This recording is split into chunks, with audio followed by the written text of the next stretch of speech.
There we go. Oh, we don't get our big countdown this time. Oh, well. Won't let me go. Facebook is killing me. Yeah, it's good like that. It's because I waited too long. It's well. It is what it is.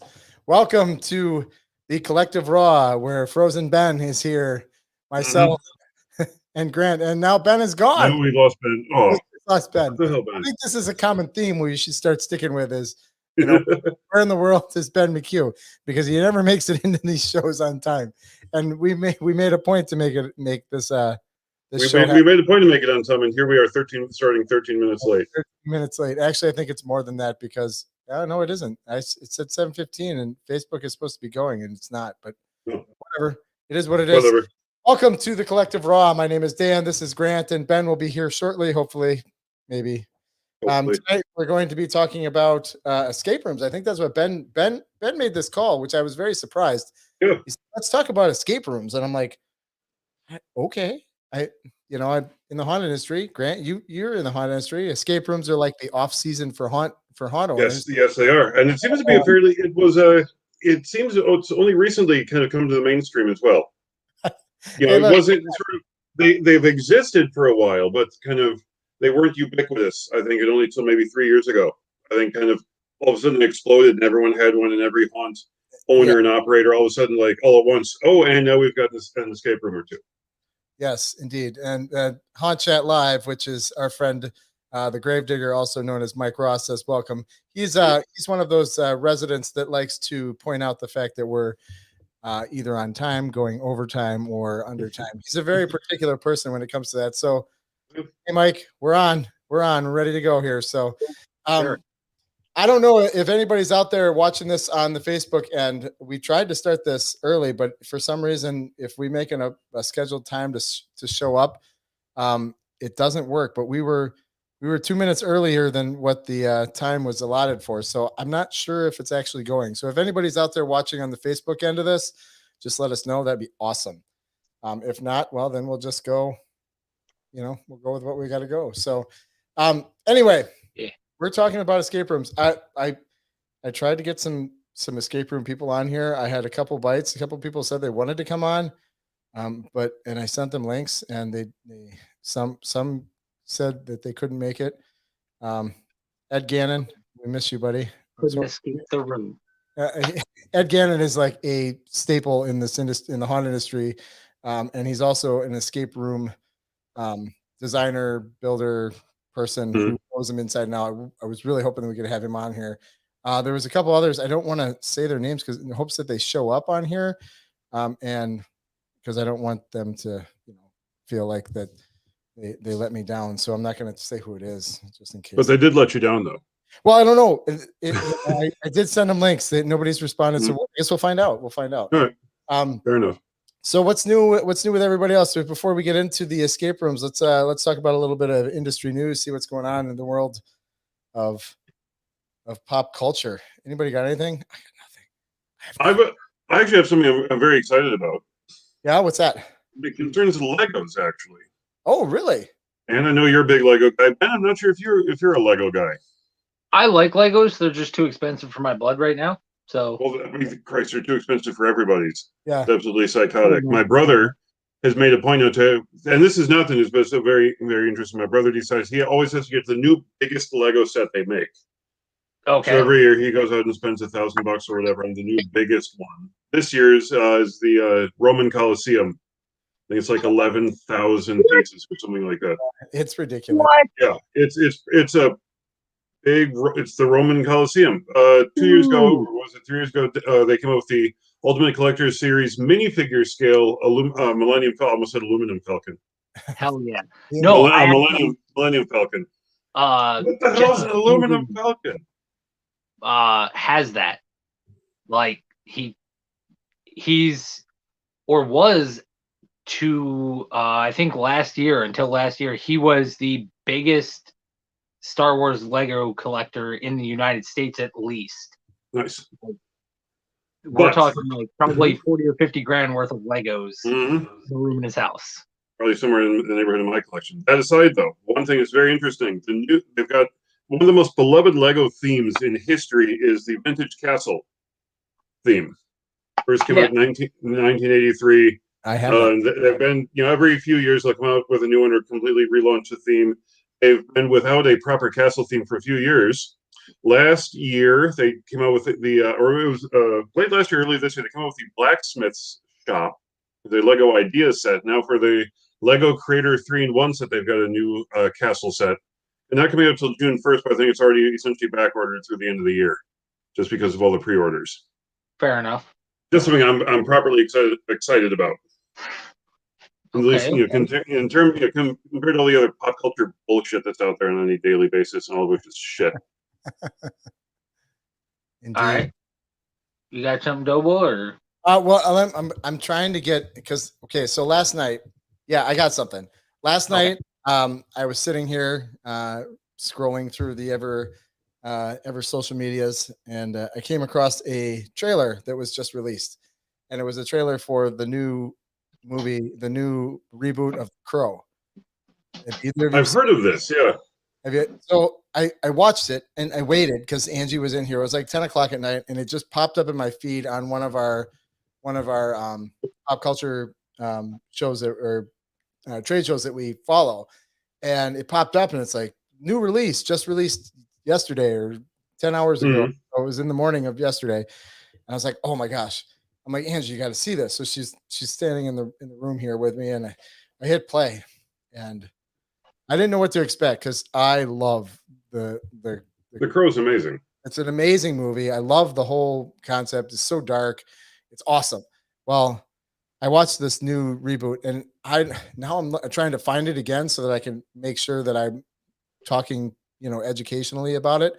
And I can't find it. All I can find is these like reboots that are like they're fan reboots. And I'm like, well, was this a joke or was this real? I'm almost positive it was real. So it was like a trailer that played like before. It was a trailer for a movie. It was a Crow movie, the new one that's coming out this year, and it's coming out exclusively on YouTube. Okay. So I don't know. Let me see if I can find it now. Now that I've said it, but yeah, like YouTube. It's not. It doesn't look okay.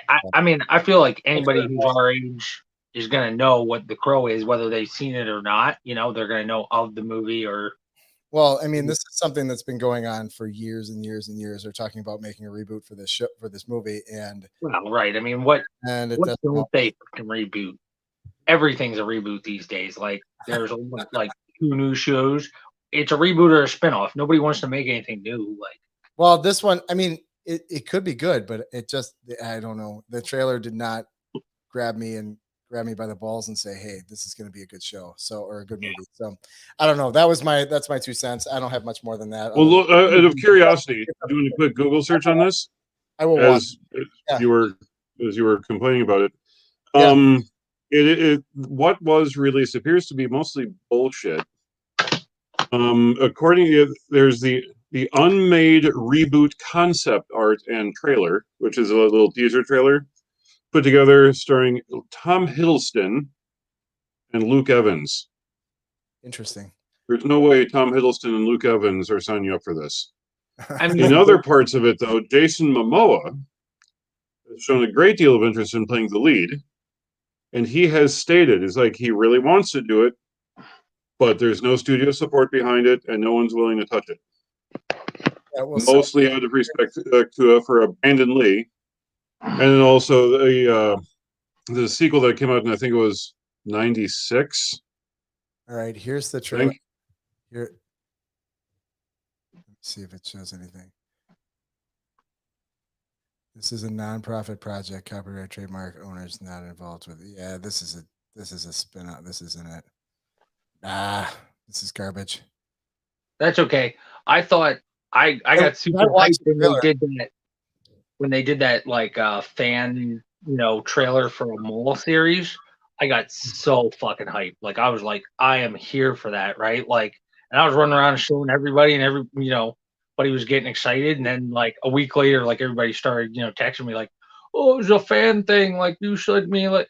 I'm like, I didn't know it looked fucking legit, right? Like that's kind of where I was at, and it's this damn fake news bullshit. Anyway, so that's what I got. I got nothing.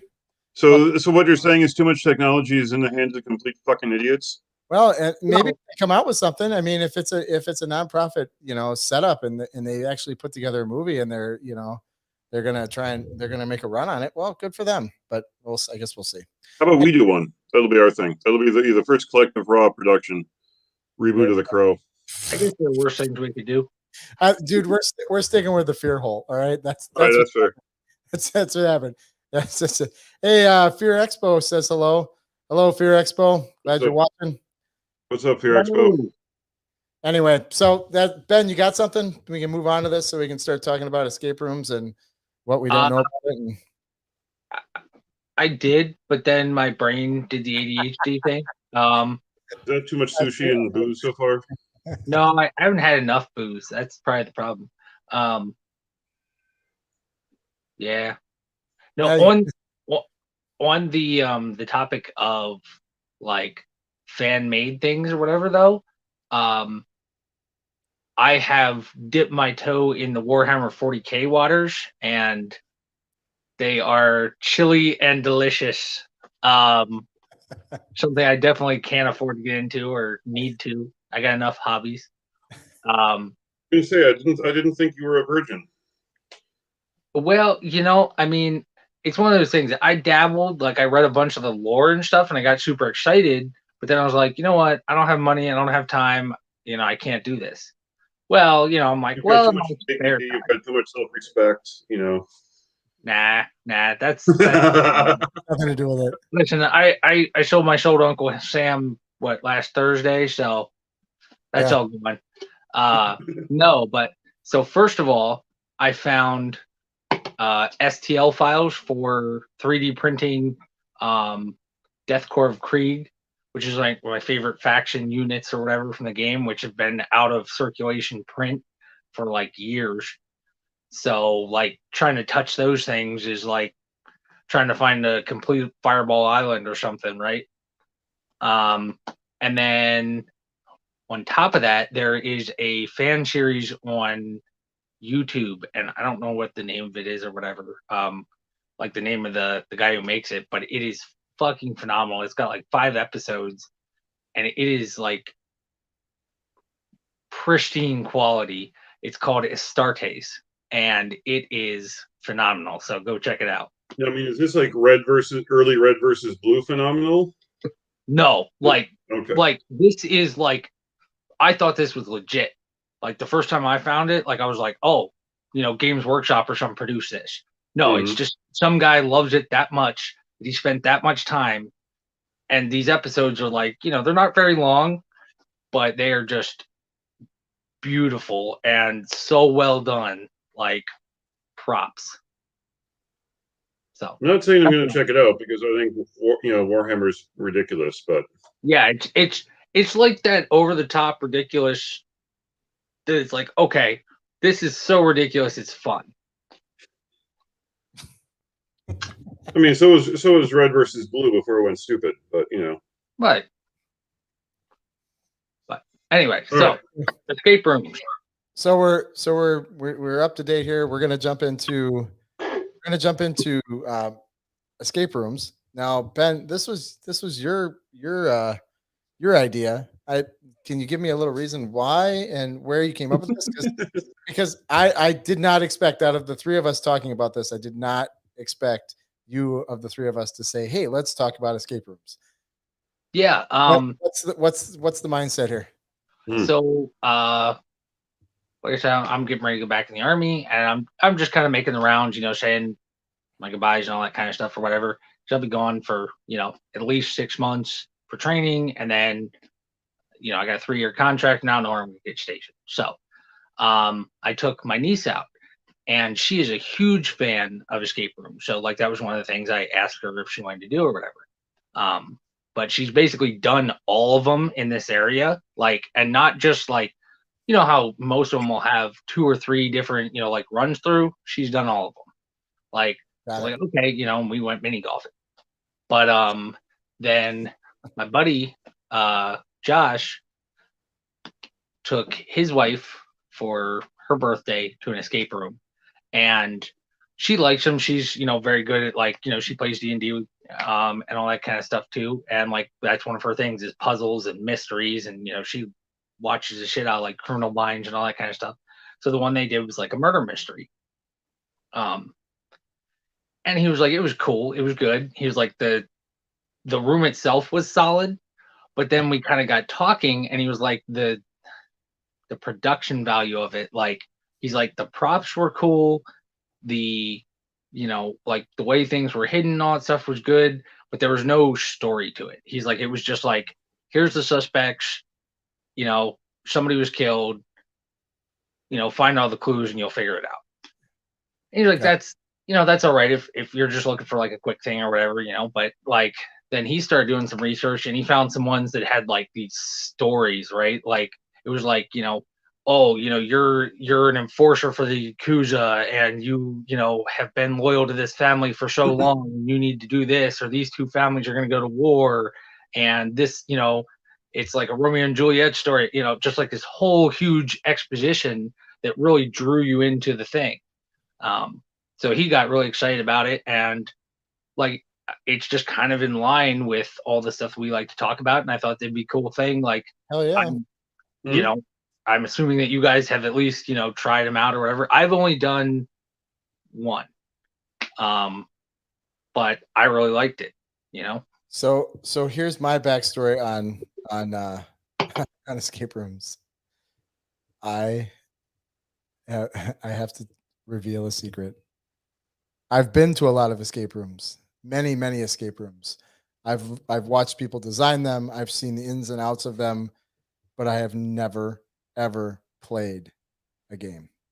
I've never ever. Yeah. My dirty little secret is I am not good at figuring this shit out, so I don't want to look stupid. So I just don't do it. Don't do it. I mean, that's what you're worried about looking stupid with. Literally everything else you've ever done, you're not worried about looking stupid. But that's the thing, huh? That's the thing. Like I hate losing because I'm very competitive. I hate losing, and unfortunately, if there's an opportunity where I am not going to be shining, I am going to be sitting on the sidelines cheering on my team. Here you go, team. See, so I bet you I would love it. I really do, because my daughters have done it. It's a great team building activity. They do it for volleyball, so my daughter's done it, a half dozen times. Yeah, that's how my niece got into them too. Yeah. And it's like, it sounds cool and all. And it's like, but it's like, yeah, but I don't know. Like, I don't want to booze. Like, I hate losing. What you're telling me is you're allowing your fear to stop you from doing something. Indeed, that is exactly what's happening here. So hey, I'm in like full blown honesty, like 5 months in therapy mode right now. So like, and I'm feeling my oats today because I blew away my physical test today, like other than the run, and I said I ain't gonna die running. Like, I don't do that. I mean, unless you're being chased by a bear, there's no reason to go running anyway. Yes, this is true. Or you're really hungry. I mean, like first sergeants pretty much count as bears, so, and they're scarier. Yeah. So all right. So I will admit I've never been to an escape room. Okay. For reasons. I'm sure Dan probably knows what some of them are, considering where I live. Yes. Mm-hmm. I think they could be interesting, but Ben, I think you nailed it though. There's a lot of them, and we were chatting about this briefly. I think there's so many of them. They became a trend, and sort of, I don't want to say a fad. So they're kind of, because they went from sort of, oh yes, they're out there. There's some of them, but then all of a sudden, like 2 or 3 years ago, they were all of a sudden everywhere. Yeah. All at once overnight, and people were trying to figure out how to capitalize this. So there were a lot of people. Says Fear Expo said our best customers love it when they almost escape by minute. Dude, right? Like, or just went with the second, and which is great, and I think that right there can show like some pretty, some decent storytelling. I think, Ben, you're right. There needs to be some type of narrative to it in order to make it entertaining and engaging. And I think there are so many of them out there that were created so haphazardly that there's just, how can we make the tricks interesting without having any type of story to really engage you? So you're just going from, trick to trick or question to question, whatever it is, without sort of really being drawn into a story, so you're not invested in it. So there's a couple reasons for that I feel, and one of them is it is a timed event, right? Like, so they can't go too heavy on the story, especially while you're in it, because, if you get too into it, it's just like D&D, right? You present your players have these backstories, and they identify with their characters, and they want to do what their character wants to do, right? They want to live up to that expectation. And so, like, sometimes you'll give them a moral quandary. Yes, we can do this, or we can do this. But then they'll sit there and argue because this character has this, viewpoint, and this character has that viewpoint. When you're running a timed event, that can be difficult, unless in which case, most of these you're on like a team, right? Like you're on the same team. You're working together, team building, yes. Right. The same deal with D&D. You're technically all on the same team, but if you have differing, viewpoints, opinions, that kind of thing, as a character, it can really slow things down. And a lot of them are like scheduled or whatever, right? So there's like a 3 o'clock, there's a 4 o'clock, and there's a 5 o'clock. So you have to get through it within that hour, or the 2 hours, or whatever time you're given. So I can see the challenges there, that it would, why some of them might not be. Yes. So there's the one concept that I've always loved, and I was a part of it. I don't want to say I was involved in it, but I watched the concept is really cool. And that is it's a zombie themed one. So you have a zombie that's chained to the wall. Okay. Chained to the wall like this. And you're in a 10 by 12, 10 by 15 room, and at certain time points, the chains get longer. And then if the zombie can touch you, you've now become infected and you cannot help. Ooh. So it really is a cool idea. Yeah. I've never seen it else other than the place that I saw it. It was such a brilliant idea. And I don't know if they're still doing it or not. I don't know if it was a success, but I really love the concept, because you have the interactive portion of somebody in there, as the story is going on. So, but I just want to 2 cents into that. No, was that the only narrative? Like, you need to get up before the zombie gets you? Or was there some more story with it? There was a story to it. It was not a very deep story, but there was a story to it. Obviously, you are in this area. You need to get to this point to get out of this room so that you're not by zombies. And you had to do it in a certain amount of time, and that time frame kept going down, and the room kept getting smaller and smaller. So, gotcha. Yeah, no, but that actually kind of goes back to what Grant was saying about it kind of exploding. Like, you heard about 1 or 2 of them before, and then all of a sudden there's like a million of them, right? A lot of these are like very new. It's people who've never done this sort of thing before, so they don't have that experience. They don't have backgrounds with either haunted houses or something like True Dungeon, or the one that we did. I think there was like one person who was like the manager, and they might have been 30, maybe, and everybody else was like, I'm doing this in my free time after school.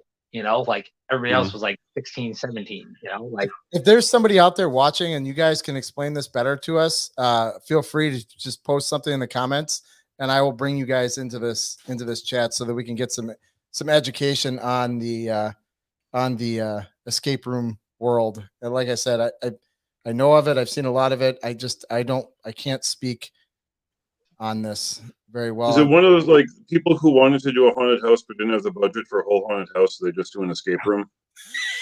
I mean, I feel like that's a possibility in some cases. Yeah, I don't think I've ever seen. Well, I could probably think of a couple people that might thought that, well, I can't do a haunted house, but maybe I just have enough to do a room. I don't know. I mean, it runs along the same themes as a haunted house, like the same concepts to a degree, but it's nowhere near like. No, it's structured as a haunted house. So I guess I wouldn't have the faintest idea running, building, and designing a haunted house versus running, building, and designing an escape room. But and that's kind of the thing I'm trying to think here. And again, I know people who have done them, and I absolutely love them. But like they were commenting before, the people that like it the most are the ones that sort of they figured out that with 30 seconds to go before their time is up, and it's like, and let's just say it's it's $20 a person to do it. Well, okay, say you're one of those groups that's like, oh, we made it through in 5 minutes, or you're one of those groups fully immersive with the storyline and runs through the puzzle solving, and that's fantastic. yes. Having a proper storyline and narrative is absolutely brilliant. But you have a lot. But are there so many disappointed people that oh, we paid $20 a person for this or whatever it is, and we figured it out in 5 minutes? Right. Well, I don't fucking care who you are. $20 for 5 minutes is not worth it. Well, whereas at least with a haunted house, there is a there's a time you spend your 15 or $20 or whatever it is, you've got 40 minutes or 45 minutes of entertainment. If you've been through 60 haunted houses, you know what I mean? You're not gonna get jump scared. You're gonna be looking. You're gonna be like, "Oh, that's a nice costume. That's a nice." You know what I mean? So it's the same deal with escape rooms, because like, again, my niece was kind of like the driving factor in our going to the one, and like she did 90% of the legwork, right? Like me and my wife helped a little bit, but like as far as that goes, like she knew the drill. Like she walked in there, she's like, okay, this is a thing, this is not, and there was like once or twice where like I was pulling on something, right, and somebody came over the intercom, they're like, that doesn't move, please don't break it, like, but yeah, and she still had a good time or whatever. And I think like the last clue like took us a hot minute. We had like I think like 2 minutes or something like that left out of our hour. But yeah, I think at that point, if you're going to run through it in 5 minutes, when you don't, and that's you don't know if you're going to be through it in 5 minutes or through an hour. But like with haunted houses, yeah, I've been to many of them, and my wife and I go to the same one every year because it's here in our hometown and whatnot. Right. And we spend the $50, I think, for the two of us, and we know, it's 80% the same year to year, but at least we know we're getting a certain level of entertainment out of it. Yeah, and I think it's the exact same way for escape rooms. It's because if you get through it in 5 minutes, that's not worth the entertainment. We know we're going to spend an evening at a haunted house. Not to you, it's not. Don't know if you're going to get through one of these things. If I'm going to get through it in 5 minutes, one, good for me because I'm a fucking genius. But I'm now really pissed off that I blew $50 for 5 minutes. Yeah. Well, and that's entirely up to the individual, right? If you're going to get pissed off that you spent 5 minutes to go, Well, I think that means that the person who created it isn't that fucking smart. If someone can come in and figure out their shitty puzzle in 5 minutes. Well, I mean, and that's quite possible, right? But I've never had that be an issue, right? Like I've never heard that. I don't have like great experience with them again. Mm-hmm. And I'm not saying that I didn't have a good experience. What I'm saying is I don't have a lot of experience. Mm-hmm. But that's never been a thing I've heard from anybody. Usually it's the other way around. It's like, oh, we couldn't figure it out, Well, it's because they're fucking idiots. Man, somebody else is feeling their oats here tonight too. Just saying. Oh, don't be surprised by me saying this. This is exactly the kind of shit I'm going to say. No, I appreciate that I'm not the only one who's like I said, on some next level shit tonight. Like, but yeah, like.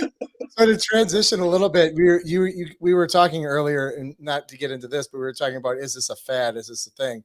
Tyler Horn says this. He says, I was at Transworld and the vendors for escape rooms were small.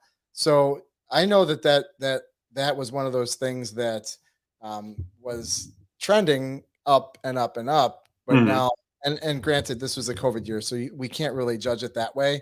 If anything, this would be something that would probably stay level, if not spike up now that things are coming back around and people have opportunities to go out. But I mean, that could show something in the signs for the times that either everybody didn't find it as a moneymaker vendor wise, or because there is not enough or too many and everybody's not changing out the puzzles quick enough, or it's something that is starting to die off and it is a fad, but I guess it's hard to say because there's two sides to this. There's the haunted houses that have them attached to their haunted houses, and then there's the freestanding buildings too.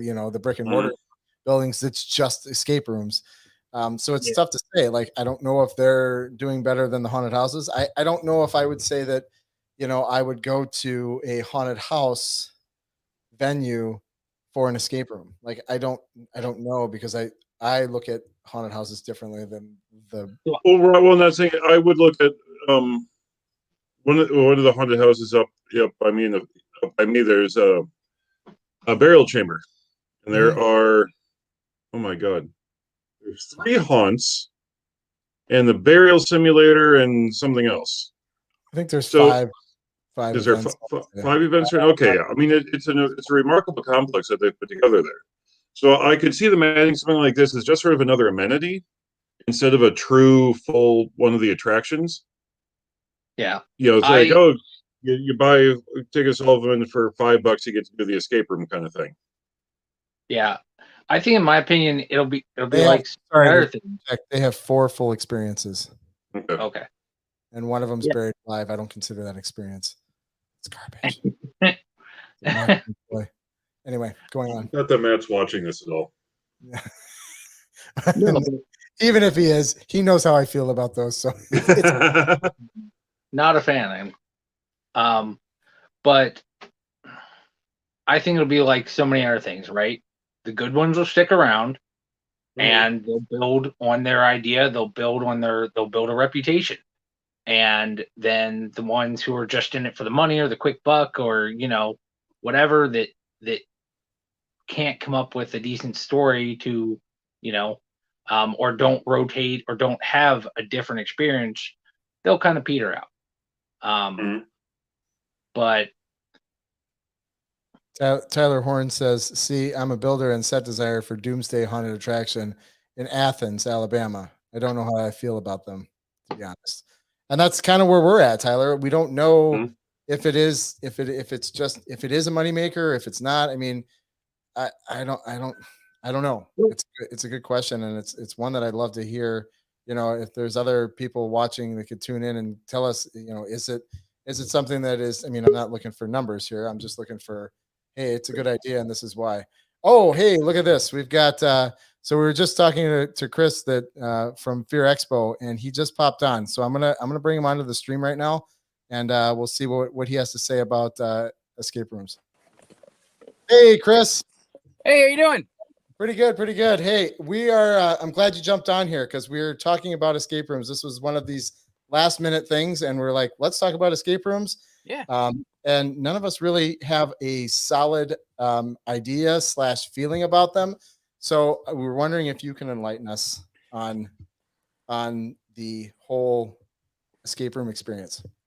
Well, what kind of question do you have? I just bought an escape room business that was inside my building for my haunted house. Okay. And it's going fantastic. Lots of bookings. Lot of. We have 5-star ratings for the last year and a half. No, nothing but 5 stars. So I mean, is it just like a bunch of bachelorette parties? No, that'd be fun. No, it's a lot of just in my city. I live in a tri-city area where we have 3 major cities, and people love to come and have a good time year round. Where I'm used to having a haunted house that's September, October. Right. So I was looking for something that was more year round with revenue for my building, my rental, my lease, everything else. So the escape rooms are, they're working out. So we were just talking about this. I don't know if you heard when we were talking about it before. Do you think that the escape rooms that are brick and mortar, just escape rooms, not attached to a haunted house, are more successful or less successful than ones attached to a haunted house? Do you think there's a stigma with a haunted house that goes along with the escape rooms? Do people talk about that? Do you have any opinion on that? I think where escape rooms go wrong, where they have a haunted house, is if they build their rooms that are strictly haunted style. And that kind of eliminates your draw. Because I've had the haunted house I have and the escape rooms I bought, they were haunted house owners. And they built 3 rooms that are in the style or whatever of a haunted feel. and we have a lot of requests for non-haunted type stuff. So right now we're building 2 more rooms. So we have currently we have a Bad Moon Rising, which is like a werewolf theme. We have a Killer's Promise, which is a killer theme. And then we have an End Virus, which isn't haunted, but it has a lot of haunted elements. And a lot of people are asking for like a CSI type, defuse the bomb type, whatever. And we're working on that next. Right now, all of our stuff is borderline R type haunted, and it pigeonholes us into customers. So if you have a haunted house, you want escape rooms, don't just do, if you want year round, don't just do haunted theme. Mm-hmm. Yeah.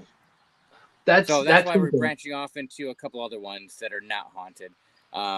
And to supplement that, I mean, going off of haunted houses with escape room supplement, we're doing the typical axe throwing and jelly ball type arenas as well, just to offset the cost. So, escape room business isn't about how good your haunted house is. It's about what you're offering outside of haunted themes to the entire community.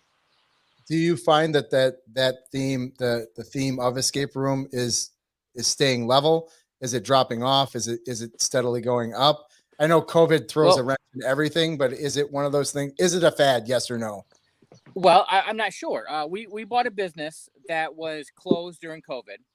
We bought them, we acquired them, and without putting any advertising on, just adding a link for buying tickets, we haven't put 1 ounce of advertisement into our escape rooms, and we're doing successful.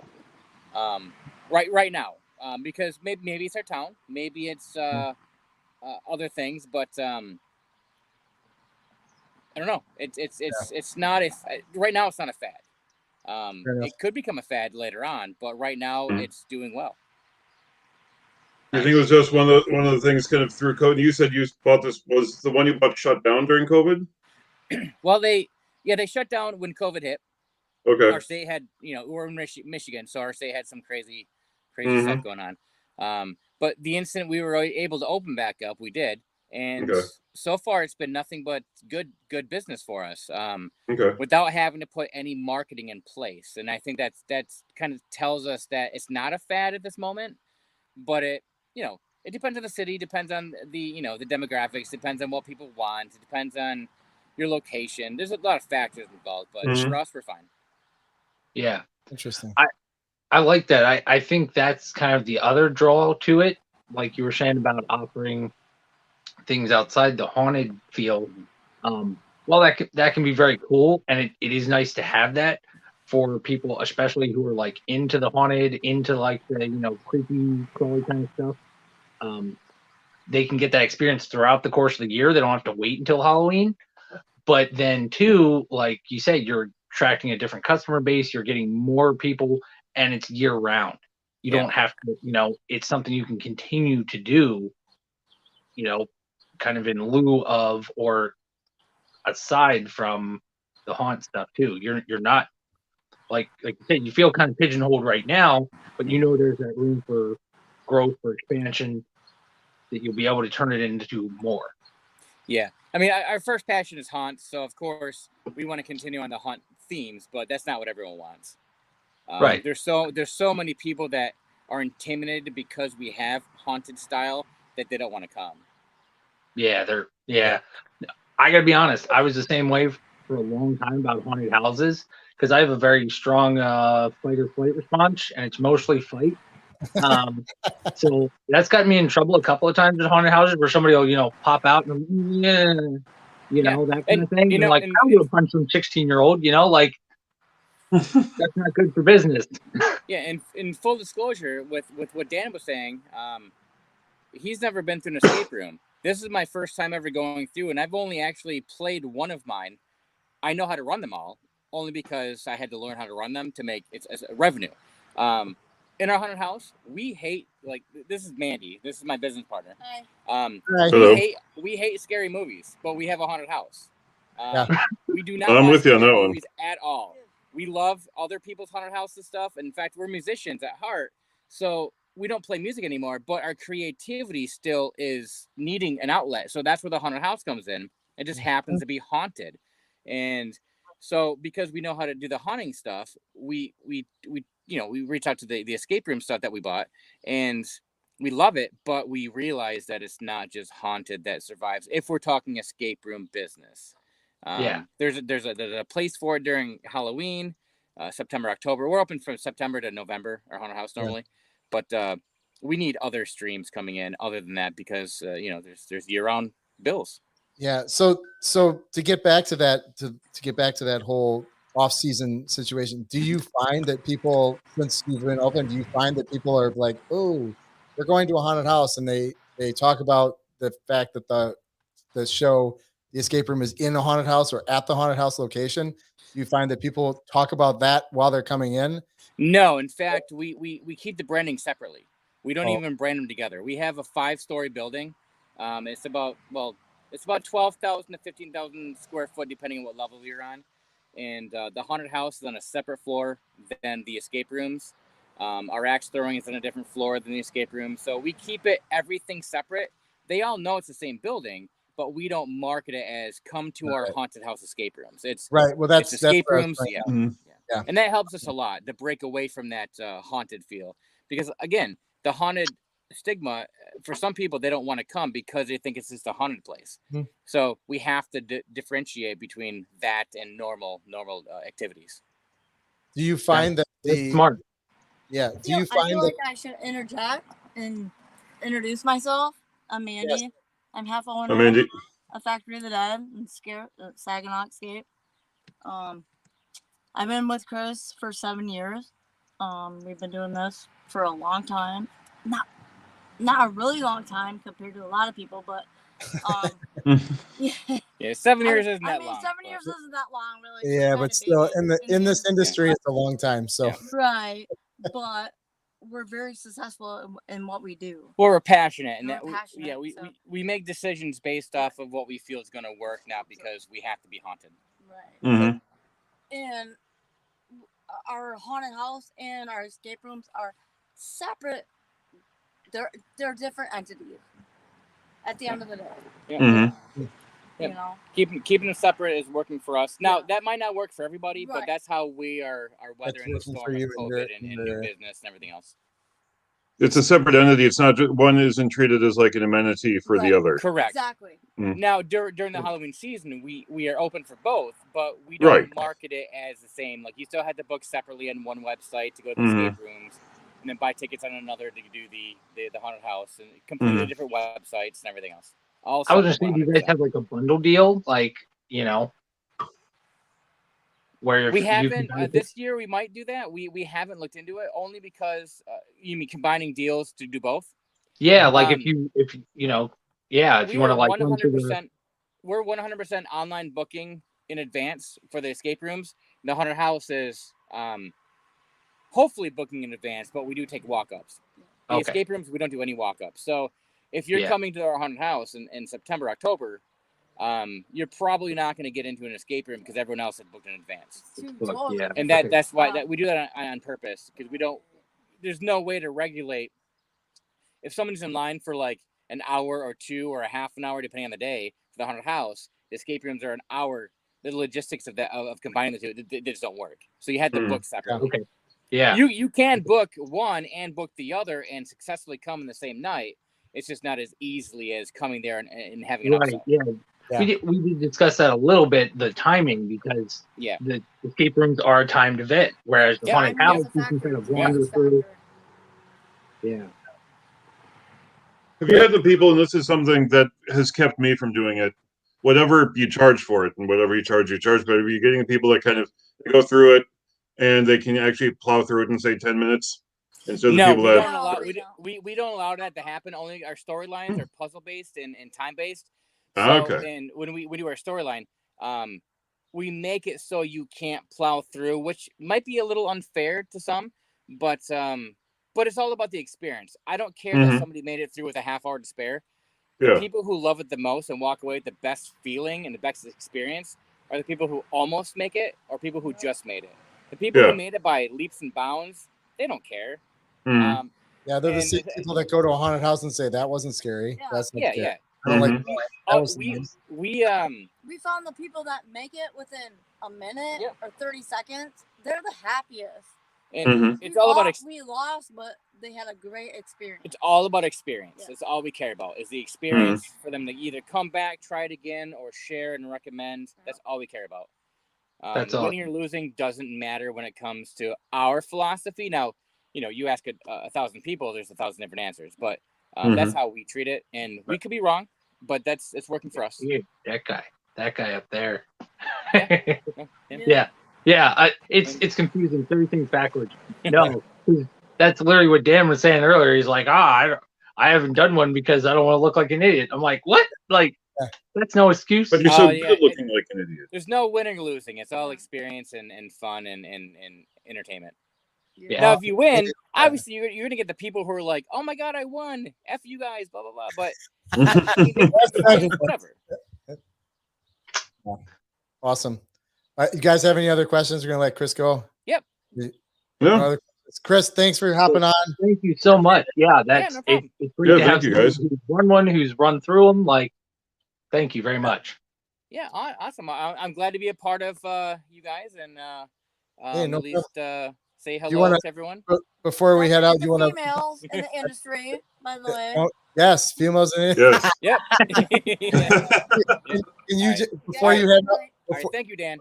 Before you head out, Chris, why don't you plug your haunt and your escape room just so everybody knows what it is? Our haunt is we're in Saginaw, Michigan. The haunt is Factory of the Dead or factoryofthedead.com, and then Saginaw Escape, SaginawEscape.com. Nice. Awesome. Thanks a lot, Chris. We'll talk to you later. No, thanks, Dan. Talk to you later. Bye. Bye. Well, there you go. Awesome. Yeah. Perfect. That's it. Yeah. That is it. Yeah. I was gonna say it's always nice to have somebody who, knows what they're talking about. Actual experience has some skin in the game, so to speak. Yes, I agree. I agree with that 100%. That was very helpful. So thank you, Chris. Thanks again for you guys hopping on and just giving us a little heads up on what you guys had to say about escape rooms. It did clear up some information that we were trying to get to the bottom of. So do you guys have any other? We want to talk about escape rooms a little bit more, or do we want to transition to something else? I got to transition to get out of here pretty soon. Yeah, I know. Well, we got 13 minutes left, and I'm sure I don't know. I don't even know if Mike Ross is still in the building here. If he is, he'll probably say something. But if not, then maybe we can get away without him busting our chops about time. With that being said, I really don't have anything else because I expected to have some more information going on about the show, but about escape rooms. But it is what it is. No, I'm glad we took the time. It's always something we can readdress once we've had a little more experience or whatever. I definitely plan on doing some more. I had a good time. I know, again, like my niece loves them. So depending on where I am or whatever, when she comes to visit, I'll probably look one up, see if we can go do one together. It's just fun to kind of, again, dipping the toes in the water, something we haven't really discussed or none of us are exactly experts on. So I'm going to throw something out there for that because Dan, you mentioned, or we got to talk about what we want to fuck off with. So I can't wait for that. So go ahead, shoot, because I don't want people are leaving and I don't want them to leave because we got to talk about what we want to give the big fuck you to. So here's an idea because we're obviously not busy enough. Ben, you mentioned True Dungeon. What if? Oh my God, do I love True Dungeon? Go on. Good. What if at say GameholeCon 2022, the Collective Raw had their own escape room set up, like an actual like a D&D base, like that type of story.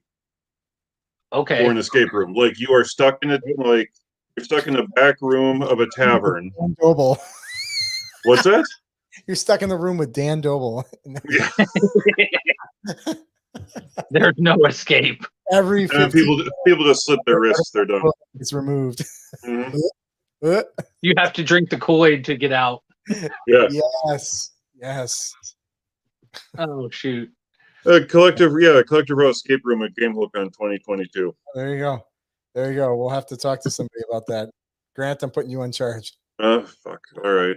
I was gonna say it was your idea, man. Yeah, I know. Yeah. Next time I have an idea, I'm gonna have to remember to change my mind. Yeah, change your mind or just keep it to yourself. Mhm. Oh, man. Anyway, this comes to the final segment of our show where we get off our chest something that's bothering us. We give a big fuck you to somebody, something, or somehow, and then when we close out the night. So I have one. It's not haunt related. It has to do with being a homeowner and having a dog and.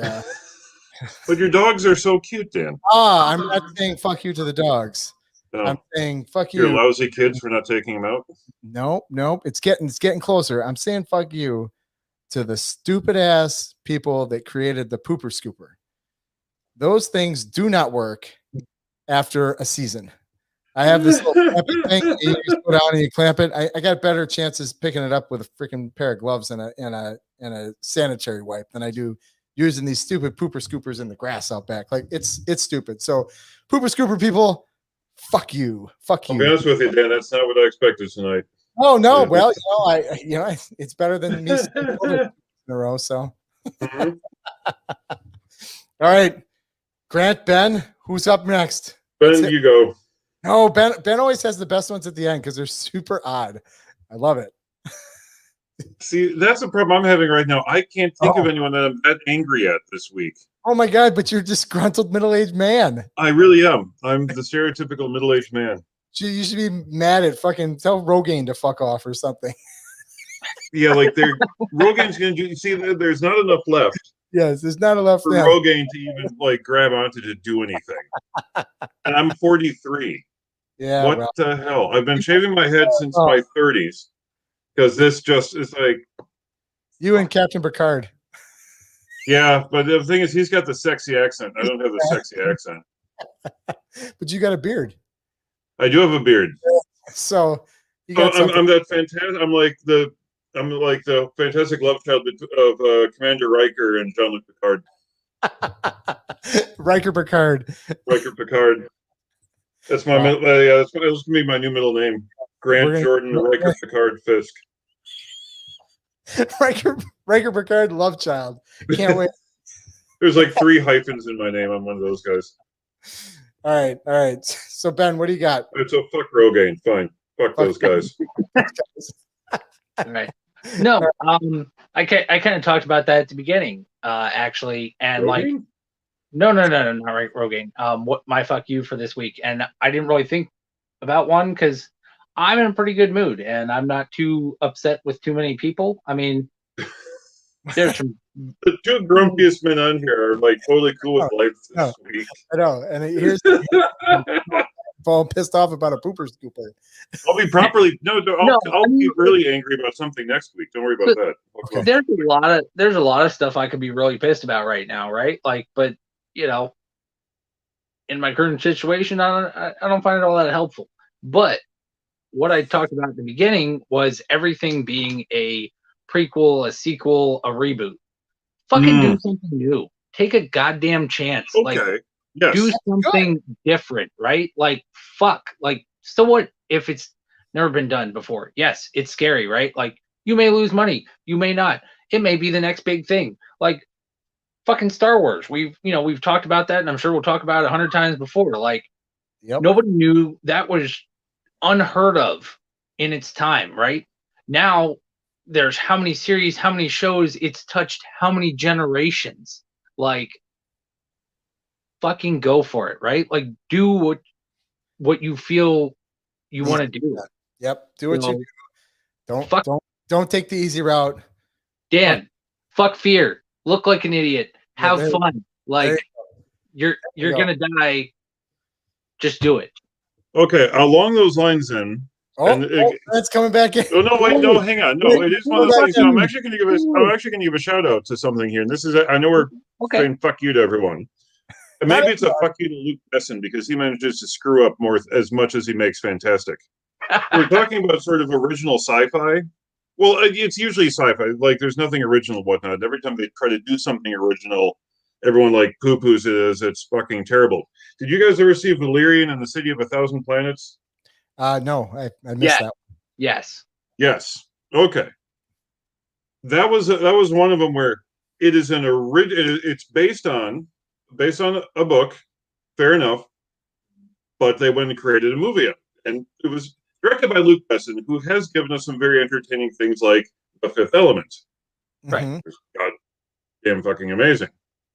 And well, actually, I think literally everything else he does sucks or has. So the problem is we just assume this is something new, and new is scary. Right. Especially sci-fi, because then it goes back to, and I've been griping about all the stupid fanboys, I think, since episode 1, or when we started doing this, I think a year and a half ago, when we were talking about the Star Wars films. Fanboys ruin everything. If it isn't pre-packaged in their easily digestible little bullshit familiarity thing, it's automatically going to suck. Yeah.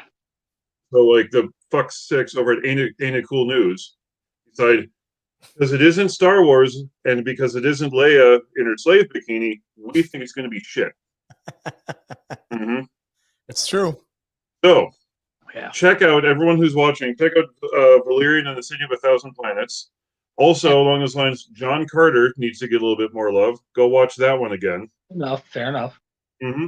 And Jupiter Ascending. There you go. Even though it has Channing Tatum in it, and he sucks. Check it out.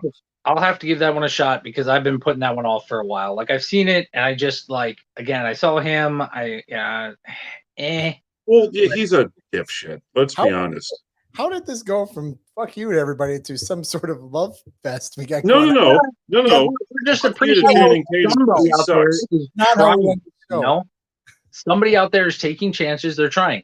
You know, and it's one of those deals, right? Like, people are successful, right? They fail 1,000 times. They just do and do and do until they find that thing that sticks. They're not the people who, you know, oh, I did one thing and it stuck, right? They're the people who have tried 17 things. They're the people who have had, you know, 20 odd jobs, right? Mhm. And they take little bits from each one of those successes and they're like, this worked, this worked, this worked. Yep. Like, can we put them all together to create that magnum opus, that Right. masterpiece, right? That everybody remembers them for. They don't remember all the shit they did and, you know, all the crazy, stupid stuff. Like, listen, just go look up Jason Statham's early work. Like, that's all you got to do. Like, You mean like his diving career? His diving career, his modeling Back when he had hair? his dancing career. Yeah, like, it's, look up, like, Well, in that case, then you need to look up Vin Diesel's land shark hand puppet commercial. My gosh, that's a great commercial. Mm-hmm. Yeah, that's so hilarious. Nobody's ever gonna, you know, like, sure, we might make mention of it or, you know, kind of poke fun at it or whatever, right? But when we think of Vin Diesel, rightfully so, too. Statham, we're not thinking about their stupid, you know, thing they did, the cringeworthy thing they did when they were, you know, 20, right? We're thinking like, oh man, they were badasses in their like 30s and 40s and they beat the shit out of people. Like, I wouldn't get in a ring with that dude. Like, you know, oh, they blew stuff up, and, you know, that's what we think of. So fair enough. Well, anyway, fuck you to Channing Tatum. Fuck that guy. That's perfect. And that's it. That's the end of our show. That's it. That's all, folks. No more news from us or pat on the back. We're not patting anyone on the back. We're not getting any feel goods here. It's fuck you, Channing Tatum. And we'll see you guys next Tuesday, 7:00 ish. Wednesday. Oh, that's right. I get them all mixed up. Wednesday, 7:00 ish. Fuck you, Dan. What the